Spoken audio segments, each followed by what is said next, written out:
Hi అండి. అందరికీ నమస్కారం. ఇది కాకర తోట అండి. ఈ కాకర తోట మేము చిన్న ఫంక్షన్ అయితే వెళ్ళాము. మా ఫ్యామిలీ మొత్తం వెళ్ళామండి. అక్కడ పక్కనే ఉంది ఈ తోట. ఆ తోటలోకి మేము వెళ్ళబోతే ఆ చేనుగల్లా వాళ్ళు వెళ్ళనివ్వలేదండి. ఈ తోటను వాళ్ళు చిన్న పిల్లలాగా చూసుకుంటున్నారు. చెప్పులు కూడా వేసుకోరంటండి దీనిలోకి రావాలి అంటే.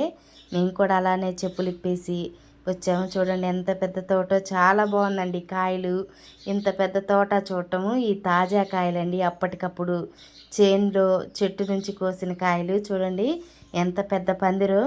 ఇది వాళ్ళు చిన్న పిల్లలాగా చూసుకుంటున్నారండి. చెప్పులు వేసుకోకుండా ఎవరిని తోటలోకి రానివ్వరంటండి. మేమైతే వాళ్ళని అడిగి మరీ వెళ్ళాము. చాలా సరదాగా అనిపించింది.